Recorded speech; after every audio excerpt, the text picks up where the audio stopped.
جب ترکوں کی حکومت تھی، سلطنت عثمانیہ کی حکومت تھی، تمہارا خیال یہ ہے کہ تمہارا مزاج یہ ہے کہ تم اپنے فونوں پر ٹی وی پر ارطغرل دیکھ کر خوش ہو جاتے، تم عثمان کا سیریل دیکھ کر خوش ہو جاتے، مگر کیا تم کو معلوم کہ جب تک 400 سال ترکوں کی حکومت تھی، مسجد اقصی ہمارے پاس تھی، مگر جب ترکوں سے اقتدار اتحاد جب کمزور ہوا،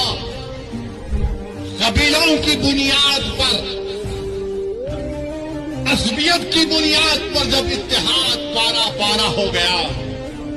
تو سب سے پہلی چیز جو ہمارے ہاتھ سے چلے گئی وہ مسجد اقصی اور بیت المقدس ہمارے ہاتھ سے چلا گیا۔ اسی لیے میرے عزیز دوستوں اور بزرگوں،